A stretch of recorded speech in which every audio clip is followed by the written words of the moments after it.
Welcome to Among the Workers, a Marxist media presentation brought to you by the Indiana CPUSA, where we have a people's conversation on current events and Marxist theory.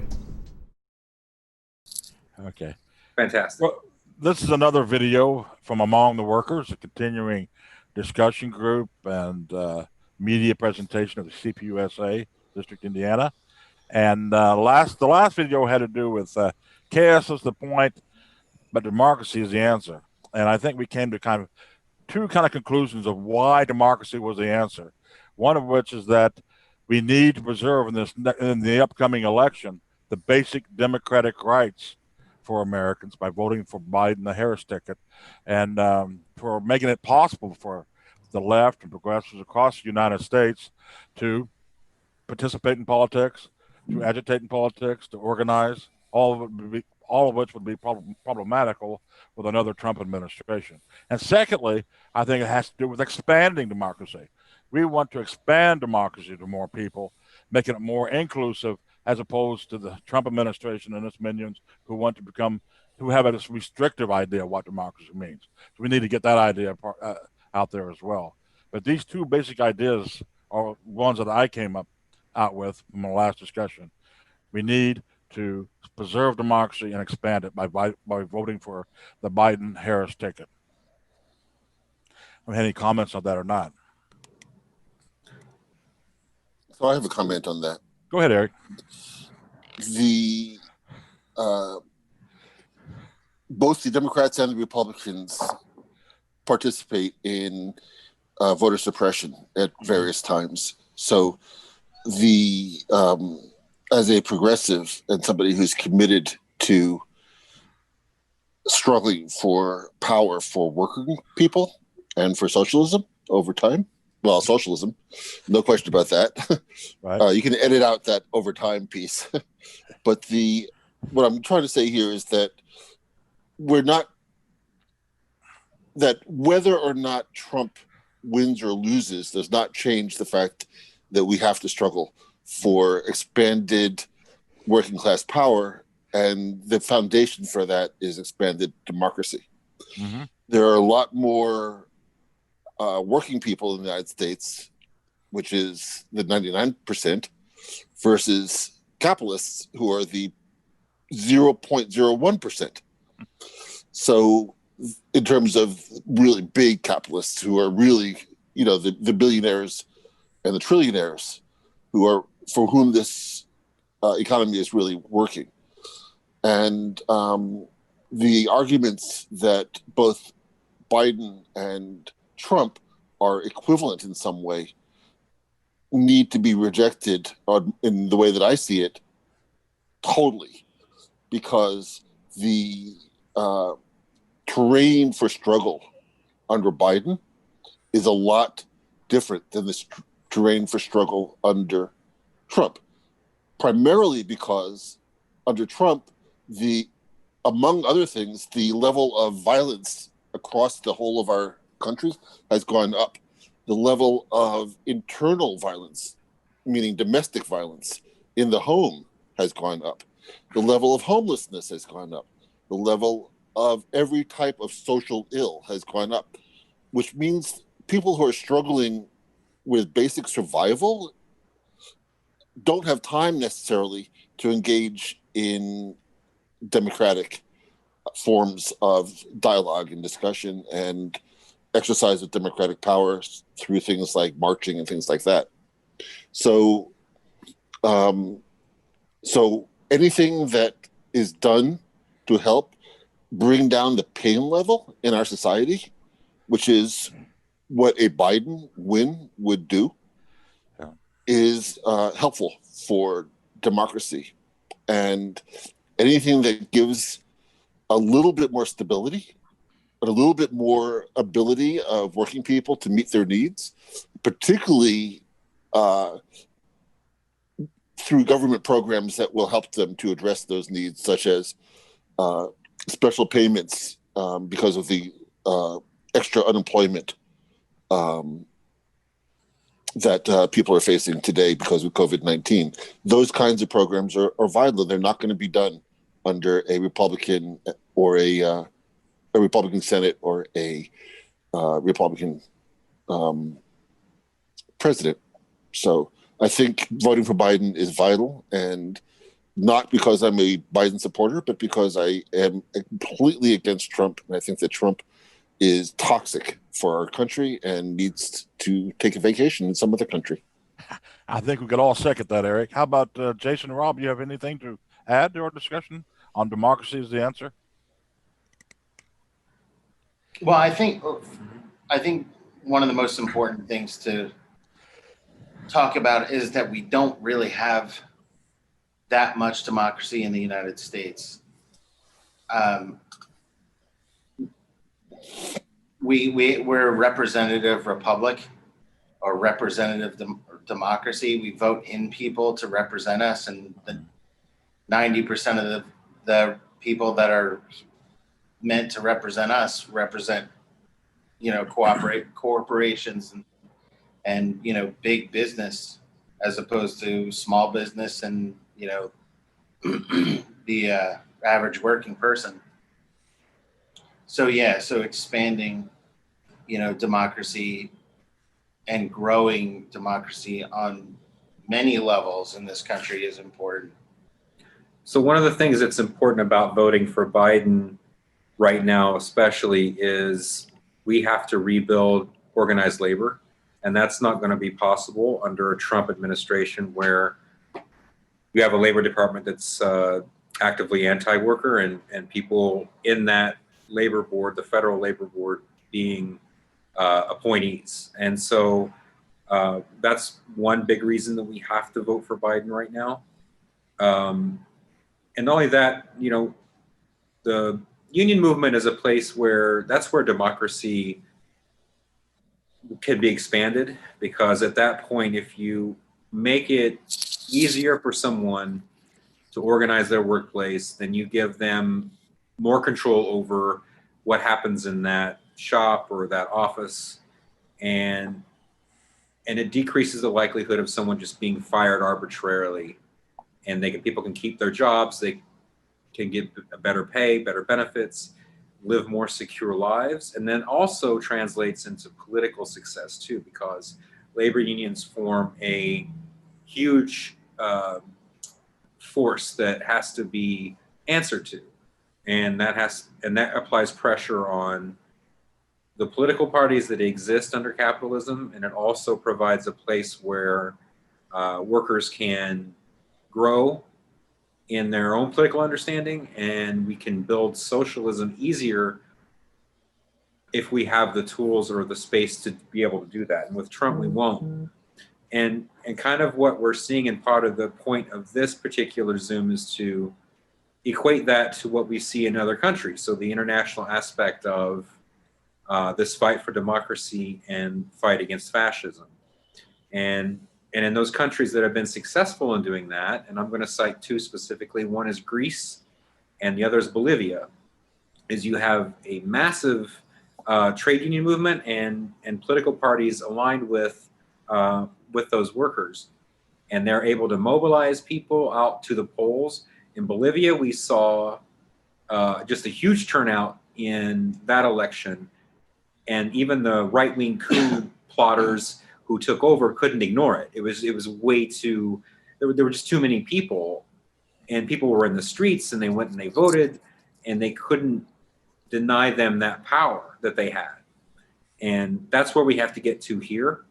Mm-hmm.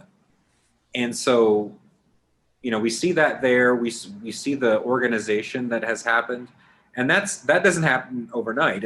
That's been building, since 99 or 98 when Chavez took power. And he was really smart. It was actually building before that, because the work that they did prior to that is what allowed Chavez to actually take power on a pro-worker platform. Correct, right. Thank you, comrade. That's right. And were it not for that, and were it not for them actually being smart and strategic and mobilizing people, we wouldn't have had Chavez, and then we wouldn't have had what has been built upon that victory in Venezuela specifically, to to prevent a coup from happening there that's been tried several times. But we see in Bolivia, something very similar, a class or a working class who understands class, and so that's that ties in directly to why they were able to be successful in this election. And it was a total rejection of the coup, and the coup plotters and the people in power cannot ignore that. And that comes from building power and organization. May I speak? Yes, go ahead. Okay, so I think that is a very important point. I think I just want to make 2 points. One of them is that being in a union does not equate to fighting for socialism. I just want to be clear about that. That there are political parties like the Communist Party USA that fight for socialism, and that is the party that I represent. But but being in a union is a struggle for the bread and butter needs of working people within the current exploitive framework, and that is extremely important. It's all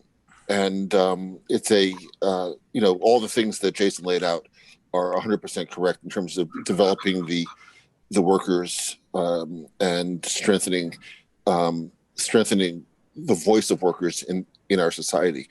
But it really struck me that Trump said that if Biden wins, he wants to leave the country. So when we're talking about international solidarity, I think that we need to keep in mind that the United States is the chief source of destabilization in the world. That international solidarity on our part means fighting for peace, because we support the far right destabilizing forces everywhere, and particularly in South and Central America. But I suspect that we were involved in some way in Greece as well, and certainly in other places like Yemen and so forth. But the struggle for Venezuela is very similar to the struggle that Cuba has been undergoing. Cuba has been blockaded now for almost my whole life, and I'm in my 60s. It's been blockaded for more than 40 years. So that's multiple generations growing up under a blockade. Iran, living under a blockade. Blockades restrict access to medical supplies and food, as well as other necessities. So basically, we have no trouble starving workers for our international goals of domination and exploitation. So international solidarity works in a lot of levels beyond the call that unions are making for, buy American, which is not realistic, since we don't make much in America. We make a lot in America, but we don't make the low-end commodity things that people generally buy. So I would say, rather than just buy America, I think that when we talk about expanding democracy, I think we have to see international solidarity between workers as part of that, and not pit worker against worker as if the workers of the United States were antagonistic to the workers of China, and vice versa. That is not the case. The struggle is for all workers to be paid for their labor, and that's a common struggle across all countries, including the two biggest democracies, which are China and India, which have way more people. Together, they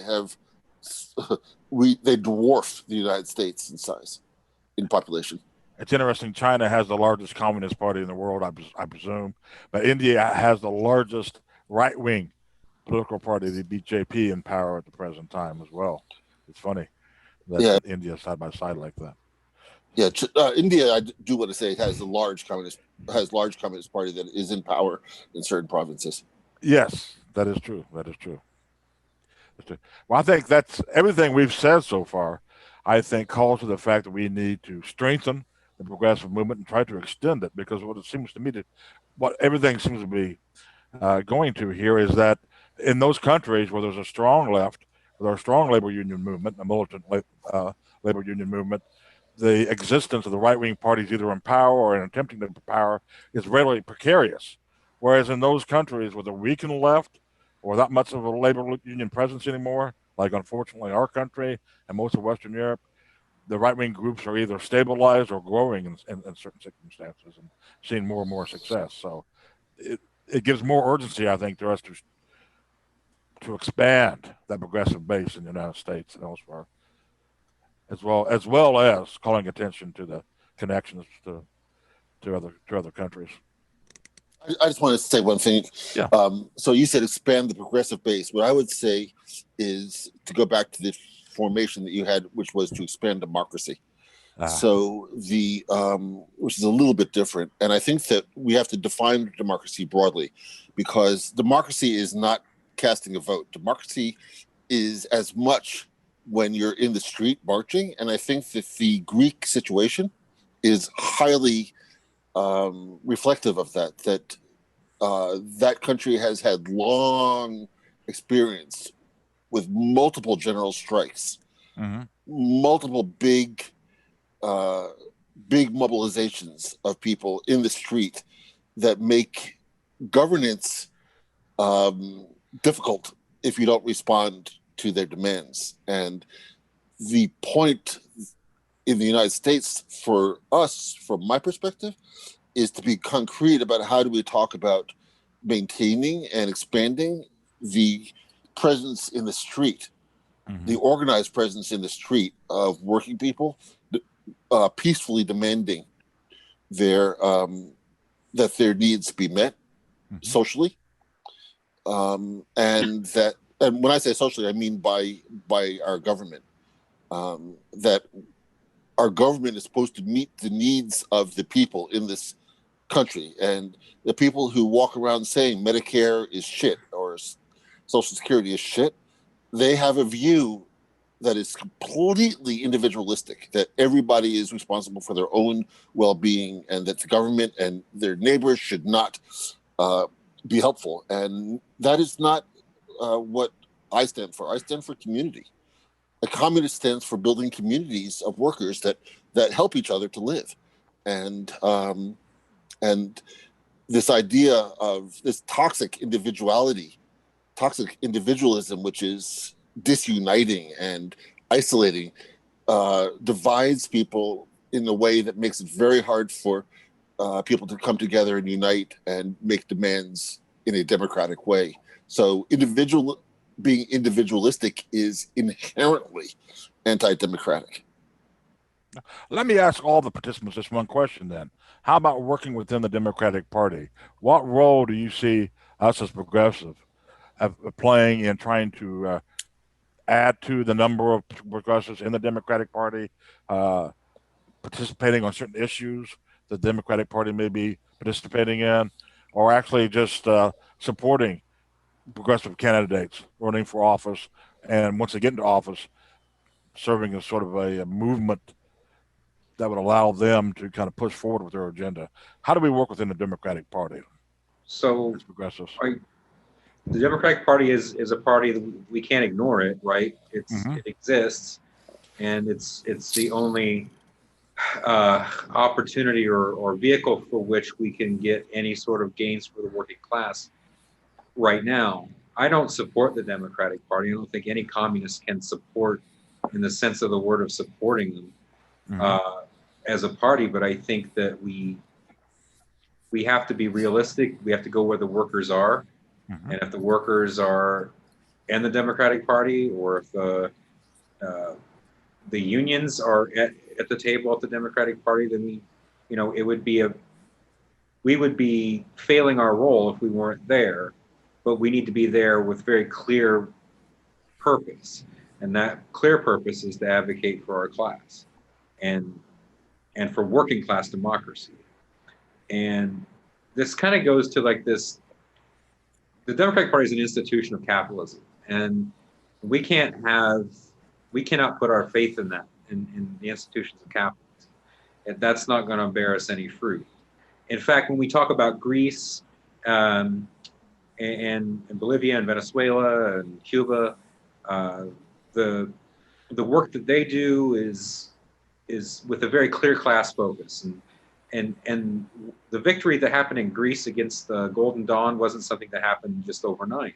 That took years of organizing and struggle, and it did require general strikes. So in 2013, when these neo-fascists murdered activists, leftists in Greece, they mobilized, they went in the streets, and they called for a general strike. And that's something that the powers that be have to contend with. And the Democratic Party isn't going to do that. The Democratic Party isn't going to call for a general strike. That's what we have to do. But I see the Democratic Party is a useful tool sometimes, but a lot of the time it's actively working against progression and in the interest of a sector of the ruling class. But we also can't ignore them, right? So, we have to be practical in some part of our strategy, but at least that's a long way to get to an answer to that question. But I kind of went everywhere on that. But So, Eric. if I could say something, the Democratic Party it's a bourgeois party, so it's a party of the exploited class.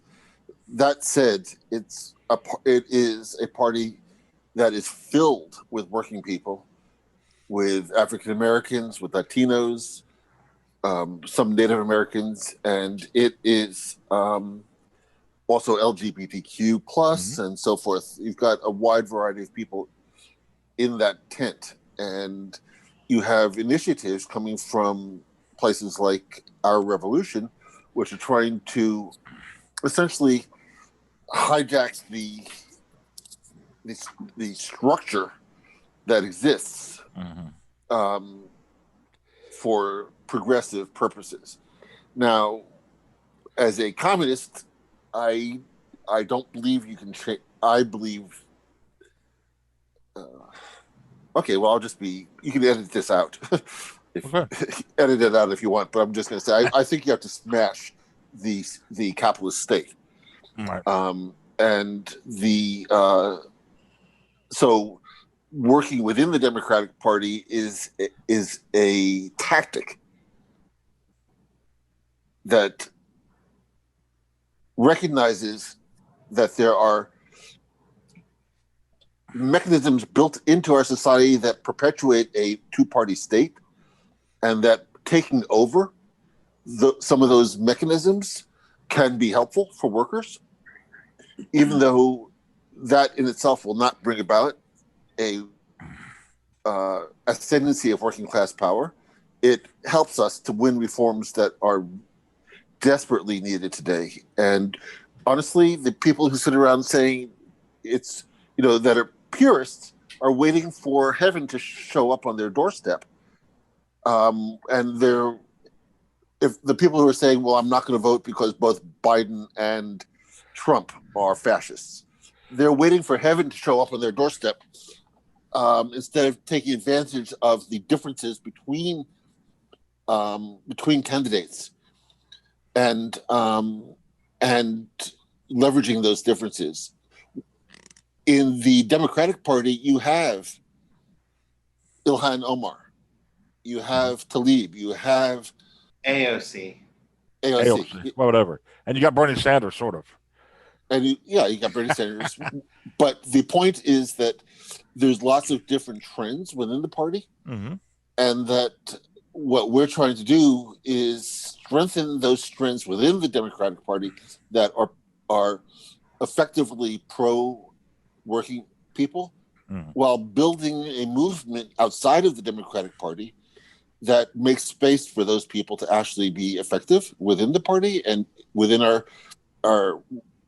parliamentary republic, as Rob laid out earlier, and I don't think that we should, but I don't think we should let go of the goal, which is that strategy and tactics is all about building working class power, and whatever tool in every existing organization that we find available to do that, we should take advantage of it. There is no purity in not doing something. Right. The purity is the struggle is in engagement and building movements. It'd be interesting to see if the progressive section of the Democratic Party expands for the next election or contracts. But it looks like there's plenty of possibility for it expanding with the elections next week. And we'll have to wait and see if that happens. I will say that we have to vote for Biden because, you know, if we're in a position where we are right now, where the threat against democracy exists as it is, and there is a whiff, more than a whiff, of fascism in the air, and we have to vote for Biden. We have to vote for Democrats this time around. That's just what we have to do. That's a no-brainer as far as I'm concerned. Right. I think people put fascism as a threat against democracy. The way that I think about fascism is as a threat against working people, because and the needs of working people. Because the threat against democracy is secondary. It's that exists to curtail the power of working people. It's the threat is really against working people and their organizations. So all across the board, and I mean that to include unions. I mean it to include leftist political parties. I mean it to include Black Lives Matter, which Trump wants to make it wants to have declared a terrorist organization. If he hasn't already, it's like if we don't want the mechanisms of the state to be used to curtail the struggle for the struggle by workers to meet the needs of workers, then we are really, that's where the trouble is. It's not abstract democracy. It's democracy where it meets the street. It's whether peaceful protesters are going to be shot down as they are under Trump or not. It's whether the federal government will support diversity training. Trump has killed all diversity training. He calls anti-racist struggle a blight, or I don't remember his exact terms, but it was un-American activity. Yeah, exactly. It's one of the terms he used. So, I mean, we know what that term means. Because yes, we do. Because we've lived through that. We know where it's going, and we don't need to go there, and we don't want to go there. So, we want to join with Black Lives Matter. We want to join with Latinos and Native Americans and African Americans and unionists and white workers and women who are struggling for women's needs. We want to join with all these people. That is what democracy looks like. And it's not just pulling a lever to vote. It's all the stuff around that as well. Right. But at the end of the day, who gets to pull the levers of government more or less, or have a voice in government? We want to have some contribution there as well. And that's where pulling that lever becomes so important. Right. And it brings me back to what you said earlier too, Eric, about how issues are important. We should always concentrate on the issues affecting working people, whether it be healthcare, whether it be the environment, whether it be labor, capital relations, labor union organizing, whatever it is. I know we've been involved with some of that here with Unite here in Indianapolis with the labor organizing. But it's very important to stick with the issues that are important to working class people. I think. Yeah, so I just want to mention Unite Here, SCIU, and AFSCME are all unions that are active here, as well as other unions. And there are also other organizations like Faith in Indiana and others that are important organizations working in that space. Mm-hmm. And Black Lives Matter is here as well. Oh, sure. They have quite a presence. And I mean, there are other organizations that are already, the elections aren't even over, and they're forming to hold the next president, or, you know, the president's feet to the fire on progressive issues. Mm-hmm. Were you going to say something? Oh, no, I'm just agreeing with you. But the point being is that there are so many groups and organizations that are, you know, pushing for all levels of, you know, human rights in working conditions, you know, working class rights, and you know, including us. And you should join if you're watching. But Well, we want to vote for Biden and Harris, but we must be prepared for whoever wins the election. I think one of the things you're saying too. absolutely. And organizing, you know, organizing and solidarity, you know, working together is a huge part of building democracy.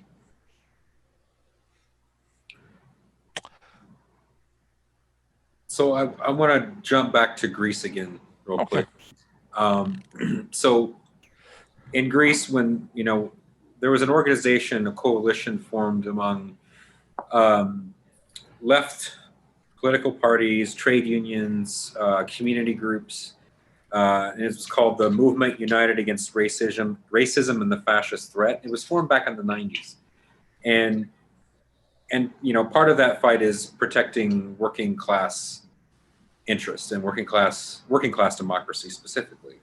And their tactics and strategies involved being really clear on what their political objectives were, and organizing, mobilizing people in the streets, and that, you know, obviously voting as well, but that was crucial in terms of what led to the, you know, after the 2012 elections, where, you know, Greece was caught in this period of austerity, and this, you know, right-wing fascist organization gained seats in their parliament. They were ready. They've already built something to fight back against that. And so as time, you know, as those elections happened and time went on, those organizations didn't disappear. They built more, they took action, they, you know, they organized and voted as well. And that's what got Greece to the point where they were able to, you know, not only outlaw that political party, but jail the criminal fascists within it. And that didn't happen because of the institutions that existed in Greece. That was because of a grassroots, a politically focused movement. And that's, you know, that's something I take away from that gives me hope, and I think needs to inform our struggle here, kind of going forward, regardless of what happens in the election. Yeah, I want to associate myself with everything that Comrade Jason just said. I don't mean that as a joke. I'm serious. It's I think what we're all talking about is the fact that there are that the need is for building large movements of people around defense of democracy and defense of the working class, and demanding that the needs of workers be met by the society, and that is not something that you can do when the threat arises. That is something that has to be done way in advance. And here in Indiana, we've seen things like unions mobilizing large numbers of people the day before a vote in the Indiana House, for instance, around budgetary needs for education and paying teachers enough and things like that. Well, you can't just showing up with 25,000 people one time is not a movement. No, it's not enough because they know that they can ignore you because you're going to go home and you're not going to, it can be basically ignored. What you have to do is fight and fight and fight and fight and fight and fight and fight and not do the one-time thing, but have your own demands and get them out there and just fight for them all the time. And that the Greeks did that, the Venezuelans did that, the Cubans did that. I don't know how things work in China or Vietnam, but I know that in both those countries, there's vast mobilizations, large-scale mobilizations of workers. So, but I look to Greece and to the Greek experience as very helpful for the U.S. experience because of our conditions are very similar. So we don't see Trump in jail yet, but we might. And it will depend on how large a movement we build, whether he goes to prison or not, or has to leave the country or not. Right. Now, comrades, do we have any more comments, concluding remarks, anything like that for tonight from anybody? Just get out and vote and make sure you vote for Biden. All right. Rob, you got anything? No, I'm good. We'll sit there.